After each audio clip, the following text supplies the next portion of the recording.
I mean, Yeah, I it's a great place. It's still doing exceptional work, and yeah. it's a great partnership with the four of us here in the building. That's good. That's good. What I meant was the four Yeah, organizations, right, not right, as in four people. right. Yeah, the Salvation Army and the Lutheran Church and the SBA. And this is where the QT was, right? Yes. Okay, okay. All right, sir. Obviously, you guys are doing a lot of work right now. How stretched are you guys at this point with so many people in need?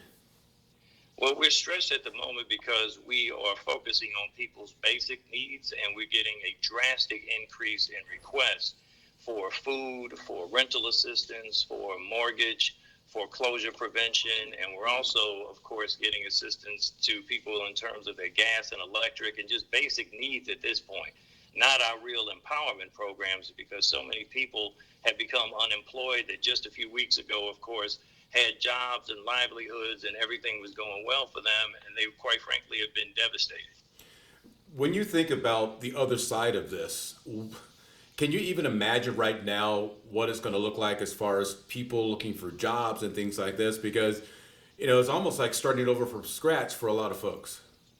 Oh, it's definitely starting over from scratch. So many people, of course, are going to be devastated by the fact that they've lost jobs, the ability to take care of themselves and their families, and then, of course, that there may not be that many jobs to go back to. So when you look at the economic impact, especially with the clients that we serve, that typically made $15,000 a year to begin with, that now have, in some cases, no income whatsoever, you're going to look at a huge portion of the population that's going to be in need of the basic necessities of life just to get by. So there's going to have to be a continuous effort to try to provide food, housing, utilities, diapers, formula, things for mothers that really don't have the ability to take care of their children anymore, and families to just be able to survive in this country.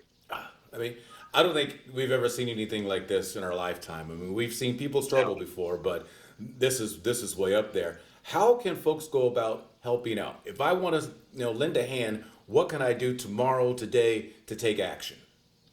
Well, thank you for asking that. So the Urban League, of course, is in our general, program serving people every single day, providing the utility assistance, the rental assistance, the mortgage assistance, and food through our three food pantries. But we're also working on these very large food and toiletry distributions.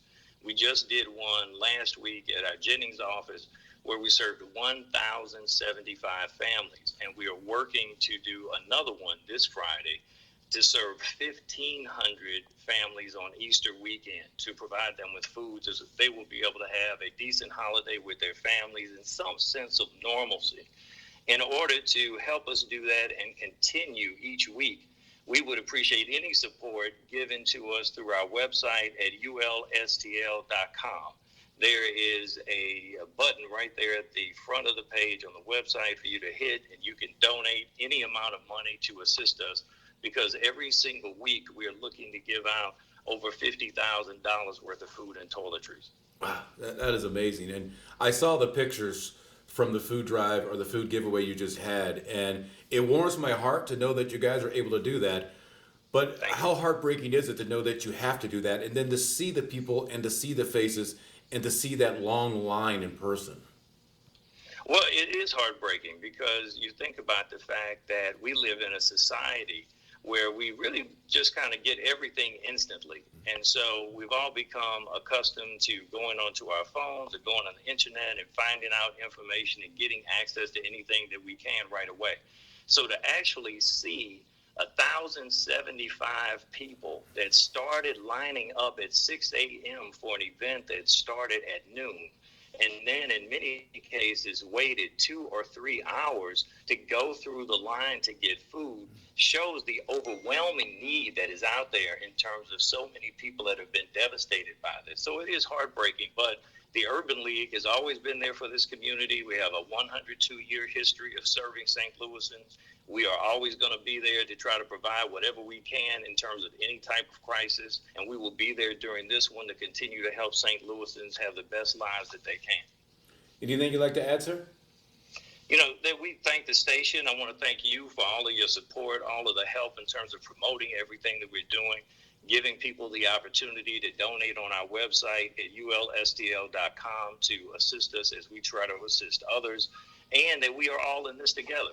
We will get through this, but it's going to take everybody working together, doing their part, socially distancing, staying at home, making sure that we wear our gloves and protective gear and our masks when we're out in public and dealing with the community.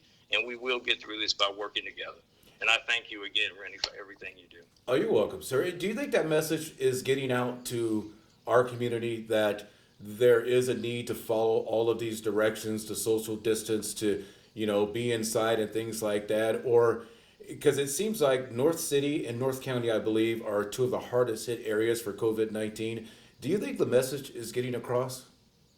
I think the message is getting across, but I think the reality is this is such a different way of life for people that they have lived 30, 40, 50, 60 years with one way of going about their lives every single day. And so within the past month, this has been such a drastic change to try to get people to do things differently, and that it is an adjustment for them. But I see so many people that are talking about staying at home, doing everything they can to be safe, taking sanitizer everywhere, washing their hands, socially distancing, wearing the different gloves and the masks and everything that is necessary to adhere to the CDC guidelines. So I think people are doing it. I think what you see in the African American community in terms of the numbers, and especially the deaths, especially in larger cities like Chicago and places like Louisiana and New York, where you have more African Americans and Latinos dying in terms of this disease.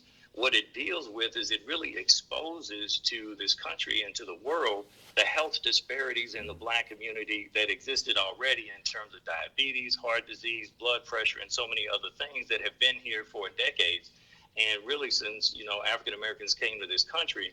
And so when you deal with all of those different disparities, this disease highlights that, and that's why you see so many different African American numbers across the country in various urban centers that are much more than the population dying. Well said. Thank you, sir. I appreciate Thank it. you. Question for you now. Thank If you.